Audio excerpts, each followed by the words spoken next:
നമസ്കാരം. എൻ്റെ പുതിയൊരു വീഡിയോയിലേക്ക് എല്ലാവർക്കും സ്വാഗതം. അപ്പോൾ ഇന്ന് എന്തായാലും രാവിലെ മുതൽ ചാനലുകൾ മുഴുവൻ പറഞ്ഞുകൊണ്ടിരുന്നത് രാഹുൽ മാങ്കൂട്ടത്തിനെ കുറിച്ചിട്ടുള്ള കാര്യങ്ങളായിരുന്നു. രാഹുൽ മാങ്കൂട്ടത്തിൽ എന്തായാലും ഇങ്ങനൊരു ആളാണെന്ന് ആരും പ്രതീക്ഷിച്ചിരുന്നില്ല. ഇതിൻ്റെയൊക്കെ തുടക്കം എവിടെ നിന്നാണെന്ന് വെച്ച് കഴിഞ്ഞാൽ നമ്മുടെ പപ്പുമോൻ തുടങ്ങി വെച്ച ഒരു കാര്യം എന്തായാലും ഇവിടം വരെ എത്തി. ആരും ഇതൊന്നും പ്രതീക്ഷിച്ചില്ല. അയാളെ പറ്റിയൊരു വിവരമില്ല. കാര്യം എന്താണെന്ന് വെച്ച് കഴിഞ്ഞാൽ കോൺഗ്രസ്സിൽ തമ്മിൽ അടിയുണ്ട്, അത് വേറൊരു സത്യം. പിന്നെ ഇയാള് ഇത്രയും വലിയൊരു സ്ത്രീ ലംബടനായിരുന്നെന്ന് ഇപ്പോഴാണ് നാട്ടുകാർക്ക് മൊത്തം മനസ്സിലായത്. കാരണം അയാള് പറഞ്ഞിട്ടുള്ള വോയിസുകളൊക്കെ ഏതോ ഒരു പെണ്ണിനെ പീഡിപ്പിക്കാൻ ശ്രമിച്ചു എന്നോ, പിന്നെ അതിലൊരു കുട്ടി ഉണ്ടെന്നോ, പിന്നെ ആ കുട്ടീനെ തന്തയില്ലാതെ വളർത്തുമെന്നൊക്കെ ചോദിച്ചിട്ടുള്ളൊരു വോയിസ് കേട്ടു. അതുപോലെ തന്നെ ട്രാൻസ്ജെൻഡർ ആയിട്ടുള്ള ഒരു സ്ത്രീ തന്നെ പറയണ്ടല്ല, അവരെ ട്രാൻസ്ജെൻഡർ ആയിട്ടുള്ള ഒരാളോട് പിന്നെ നിങ്ങളെ എനിക്ക് ബലാത്സംഗം ചെയ്യണം അല്ലെങ്കിൽ റാപ്പ് ചെയ്യണം എന്നൊക്കെ രീതിയിലാണ് സംസാരിച്ചിട്ടുള്ളത്. അപ്പോൾ പുള്ളി ഇങ്ങനെയുള്ള ഒരാളാണെന്നുള്ളത് പുള്ളി എപ്പോഴും പറയും, തൃശ്ശൂരിന് തെറ്റുപറ്റി. നമ്മുടെ സുരേഷ് ഗോപിനായിട്ട് ഇങ്ങോട്ട് വധിച്ചിരുന്ന ഒരാളാണ്. ഇപ്പൊ നേരെ തിരിച്ചടിച്ചത്. തെറ്റുപറ്റിയത് തൃശ്ശൂർക്കാർക്കല്ല, തെറ്റുപറ്റിയത് പാലക്കാട്ടുകാർക്കാണ്. അപ്പൊ എന്തായാലും അത് ജനങ്ങൾ തിരിച്ചറിഞ്ഞു. അത് ഇനി തിരിച്ചറിയാൻ പോണുള്ളൂ. എന്തായാലും അയാള് രാജിവെച്ചു. ഇനി MLA സ്ഥാനം കൂടി ഉണ്ട് രാജിവെക്കാനായിട്ട്. അതും ഇപ്പൊ അടുത്ത് തന്നെ ചെയ്യിക്കും എല്ലാവരും കൂടിയിട്ട്. എന്താ വെച്ച് കഴിഞ്ഞാൽ ഇനി ഒരു പരിപാടിക്കും MLA എന്നുള്ള നിലയ്ക്ക് പാലക്കാട് ഒരാളും അയാളെ പങ്കെടുപ്പിക്കില്ല എന്നൊക്കെയാണ് പുതിയ വിവരങ്ങൾ വരുന്നത്. അപ്പോൾ കോൺഗ്രസിന്റെ നേതൃത്വം എന്ന് വെച്ച് കഴിഞ്ഞാൽ നമ്മുടെ സതീശൻ പുള്ളിക്ക് അത് മനസ്സിലായതുകൊണ്ടല്ല രാജിവെക്കാൻ പറഞ്ഞത്. അങ്ങനെ രാജിവെച്ചു. ഇനിയിപ്പോൾ എലക്ഷൻ വരുമ്പോൾ ഇതൊക്കെ ഇങ്ങനെയുള്ള കാര്യങ്ങൾ എല്ലാത്തിലും പതിവാണ്. എലക്ഷൻ വരുമ്പോൾ ഇങ്ങനെ ഓരോ കാര്യങ്ങൾ, ഓരോ സ്ത്രീകൾ വന്ന് കണ്ട് ഓരോ പ്രശ്നങ്ങളൊക്കെ ഉണ്ടാക്കുന്നത് ഇത് നമ്മൾ പൊതുവായിട്ട് കണ്ടുവരുന്നൊരു കാര്യമാണ്. എപ്പോൾ നോക്കിക്കഴിഞ്ഞാലും പണ്ട് ഉമ്മൻചാണ്ടിയുള്ള സമയത്തും ഇതേപോലെ സരിത അതവിടെ പോയിന്നറിയില്ല, അതേപോലുള്ള കാര്യങ്ങളിൽ ഇങ്ങനെ എന്നും ഇങ്ങനെ ഒരേ പ്രശ്നങ്ങൾ എലക്ഷൻ്റെ സമയമാകുമ്പോൾ എല്ലാ പാർട്ടിയിലും ഉള്ളതാണ്, സ്വാഭാവികം. അപ്പോൾ ഇതിപ്പോൾ ഇത്തിരി കടുത്ത തീരുമാനമായിപ്പോയി. കാര്യം എന്താ വെച്ച് കഴിഞ്ഞാൽ നമ്മൾ ഒരിക്കലും പ്രതീക്ഷിക്കാത്ത ഒരാളിന് രാഹുൽ മാങ്കൂട്ടത്തിൽ.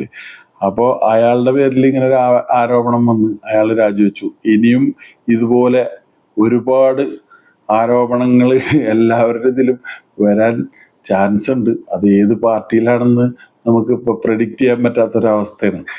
എന്തായാലും രാഷ്ട്രീയക്കാര് ശരിക്കും പറഞ്ഞു കഴിഞ്ഞാൽ ജനങ്ങളെ വഞ്ചിക്കാണ് ഇപ്പൊ ചെയ്തുകൊണ്ടിരിക്കുന്നത്. കാര്യം എന്താണെന്ന് വെച്ച് കഴിഞ്ഞാല് ഇങ്ങനെയുള്ളവരല്ലേ ഭരിക്കണത്. അപ്പൊ പിന്നെ എങ്ങനെ ശരിയാവും? എന്നിട്ട് സുരേഷ് ഗോപിയുടെ മെക്കിട്ട് കയറിയിട്ട് എന്താ കാര്യം?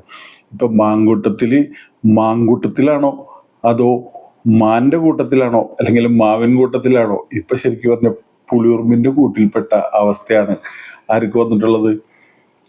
നമ്മുടെ രാഹുലിന് വന്നിട്ടുള്ളത്. എന്തായാലും രാജിവെച്ചതിൽ എന്തായാലും നന്നായി. എന്താ വെച്ച് കഴിഞ്ഞാൽ ഇനി അല്ലെങ്കിൽ നാട്ടുകാർ എന്താണ് പ്രതികരിക്കുക എന്നുള്ളത് പറയാൻ പറ്റില്ല. അപ്പൊ എന്തായാലും ഇനിയുള്ള നേതാക്കന്മാരും ഒരുപാട് ശ്രദ്ധിച്ച് പോയി കഴിഞ്ഞാൽ നല്ലതായിരിക്കും. ഇവർക്കൊക്കെ പണമുണ്ട്, നമ്മളൊക്കെ പൊട്ടന്മാര്. എന്താ വെച്ച് കഴിഞ്ഞാല് അണികള് പൊട്ടന്മാര്. ഇവർക്കൊക്കെ വേണ്ടി നമ്മള് തെരുവിലിറങ്ങി വോട്ടും പിടിച്ച് എല്ലാം കൊടുത്തു കഴിഞ്ഞിട്ട് അവസാനം ഇവരിങ്ങനെയുള്ള പോക്കിരിത്തരങ്ങൾ നടത്തി കഴിഞ്ഞു കഴിഞ്ഞാൽ എന്ത് ജനാധിപത്യം? അപ്പോൾ നല്ല ആളുകളെ നോക്കി തെരഞ്ഞെടുക്കാൻ വേണ്ടിയിട്ട് ശ്രമിക്കുക എല്ലാവരും. ഇനിയുള്ള ഇലക്ഷനിലും ഞങ്ങൾ പ്രവാസികളായിട്ടുള്ള ആൾക്കാർക്കൊന്നും ശരിക്കും പറഞ്ഞു കഴിഞ്ഞാൽ ഇതേവരെ വോട്ട് ചെയ്തിട്ടില്ല.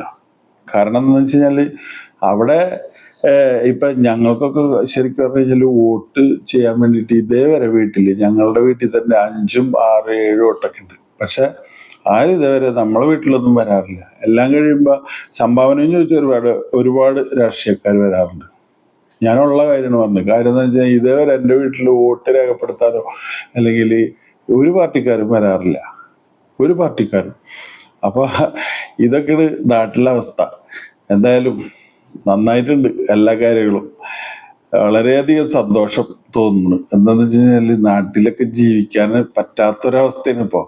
അതിലും ഭേദം വെളിനാട്ടിൽ പോയി കേട്ട് എവിടെയെങ്കിലും സന്തോഷമായിട്ട് ജീവിക്കണം നല്ലത്. എന്നിട്ടും നാട്ടിൽ വരുമ്പോൾ ഓ എന്താണ് ആഘോഷം. രാഷ്ട്രീയക്കാരുടെ നമ്മളൊക്കെ ചെല്ലുമ്പോൾ നമ്മളോട് സംഭാവന ചോദിക്കാനായിട്ട് ഒരുപാട് ആൾക്കാർ വരാറുണ്ട്. പക്ഷെ വലിയ ഗുണമൊന്നുമില്ല. നമുക്കൊരു ശരിക്കും പറഞ്ഞു കഴിഞ്ഞാൽ ഈ എന്താ പറയുക, എൻ്റെ വീട്ടിലാണെങ്കിലും എൻ്റെ വീട്ടിൽ അച്ഛനമ്മയ്ക്കൊക്കെ ആദ്യം പെൻഷൻ കിട്ടിയിരുന്നു, അതൊക്കെ കട്ട് ചെയ്തു ഇപ്പോൾ. കാരണം എന്താ വെച്ചാൽ നമ്മൾ ഗൾഫിലാണെന്ന് പറഞ്ഞുകൊണ്ട്. പക്ഷെ ഈ നേതാക്കന്മാരുടെ വീട്ടിലും അതുപോലെ കോടീശ്വരന്മാരായിട്ടുള്ള ആൾക്കാരുടെ വീട്ടിലൊക്കെ പെൻഷൻ കൊടുക്കുന്നുണ്ട്. അപ്പോൾ ഇതൊക്കെയാണ് നാട്ടിലെ രാഷ്ട്രീയം. അവരവരുടെ ബന്ധുക്കാരും അല്ലെങ്കിൽ തൊട്ടടുത്തുള്ള സുഹൃത്തുക്കളും അവരുടെ വീട്ടിലുള്ള ആൾക്കാർക്കൊക്കെ പെൻഷനും കിട്ടും, എല്ലാം കിട്ടും. ബാക്കിയുള്ളവരൊക്കെ എന്തെങ്കിലും ചെന്ന് കഴിഞ്ഞാൽ ഒരു പഞ്ചായത്തിൽ പോലും എന്തെങ്കിലും ഒരു ആവശ്യത്തിന് ചെന്ന് കഴിഞ്ഞാൽ 100 പ്രാവശ്യം ഓരോ കാര്യത്തിന് നടക്കണം. പ്രവാസികളുടെ പണം കൊണ്ടാണ് ഇവര് അവിടെ അടിച്ചു പൊളിക്കുന്നത്. അതൊന്നും അവർ ചിന്തിക്കണില്ല. പക്ഷെ നമ്മളൊരു കാര്യത്തിന് പോയി കഴിഞ്ഞാൽ 100 പ്രാവശ്യം നടക്കണം എന്തെങ്കിലും കാര്യം നടക്കണമെങ്കിൽ. അതാണ് ഇന്നത്തെ പ്രവാസികളുടെ അവസ്ഥ. ഏതൊരു പ്രവാസി എന്ന് കഴിഞ്ഞാലും ഒരു കാര്യവും നടക്കാറില്ല.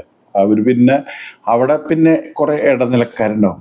അവർക്കൊക്കെ എന്തെങ്കിലും പൈസ കൊടുത്തു കഴിഞ്ഞാൽ നടക്കും, അല്ലെങ്കിൽ ഒന്നും നടക്കാറില്ല. ഓപ്പണായിട്ടാണ് പറയുന്നത്, ഏത് രാഷ്ട്രീയ പാർട്ടി ആയാലും ശരി. അപ്പൊ ശരിക്കും പറഞ്ഞു കഴിഞ്ഞാൽ നമുക്കൊന്നും ഇപ്പൊ അതിനകത്ത് താല്പര്യമില്ല. അപ്പൊ ഇതുപോലുള്ള ആൾക്കാരൊക്കെ അല്ലേ ഭരിക്കാൻ വരുന്നത്. ഇവരൊക്കെ ഇപ്പൊ ഇവരുടെയൊക്കെ പ്രായം ചെറുതാണ്. ഇനിയിപ്പോ ഇവരൊക്കെ വലുതായി വലിയ മന്ത്രിയൊക്കെ ആയി കഴിയുമ്പോൾ എന്തായിരിക്കും അവസ്ഥ? അപ്പൊ പിന്നെ സ്ത്രീകൾക്ക് പുറത്തിറങ്ങി നടക്കാൻ പറ്റുമോ? മന്ത്രിയാകുമ്പോൾ എന്തും നടക്കുമല്ലോ. ഇപ്പൊ തന്നെ ഇവരുടെ ഈ ചെറിയ രാഷ്ട്രീയം വെച്ചിട്ട് തന്നെ ഇത്രയും കളിക്കാന്നുണ്ടെങ്കിൽ ഇവരൊക്കെ വലിയ ലെവലിലായി കഴിഞ്ഞാൽ എന്തായിരിക്കും അവസ്ഥ?